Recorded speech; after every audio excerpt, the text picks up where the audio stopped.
Governor, when it comes to Spaceport America, virtually everyone agrees it wouldn't be happening without you. Talk to me about it. How did you get inspired by this incredible venture? Well, I've always been, as a kid, a space buff. I remember when John F. Kennedy said we're going to the moon in 10 years, and I was kind of hoping that the astronaut program, our extensive NASA public commitment to space would continue. So what we wanted to do in New Mexico is be the beachhead for commercial space, partnering with Richard Branson, making New Mexico a center of space, of jobs, of technology, economic development. So I wanted to think big.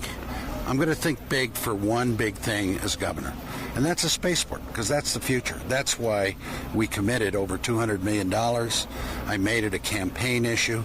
I said this is bipartisan, this is for kids, for science education, for math, for weather, for renewable energy, and here we are, reality coming from a dream. How tough was that to do, though, in these days and times, this tough economic crisis the nation and the state are in? Well, it was really tough because of the economic crisis, and a lot of people doubted it, and they said, you know, let's spend the money on domestic needs, on social programs. But I think sometimes public officials need to be bold and look at the future.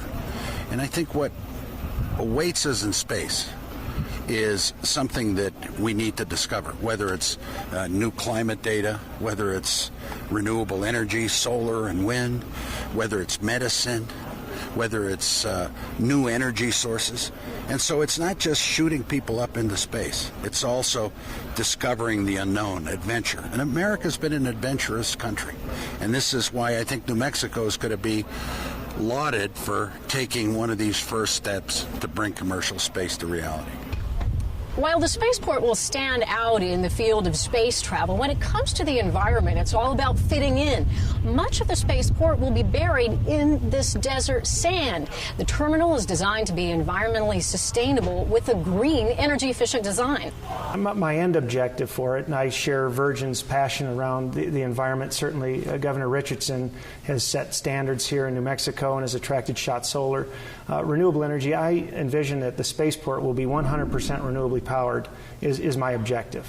But to start off, what we want to do is put things in the design that can minimize your power consumption. So we have things like earth tubes that will probably reduce our HVAC, the heating and cooling power, by 60 to 70%. So it's those types of elements that we've put into the design, that berming, and taken advantage of that to precondition the air is just a remarkable feature that Foster and Partners and URS, the architect engineers, have put into this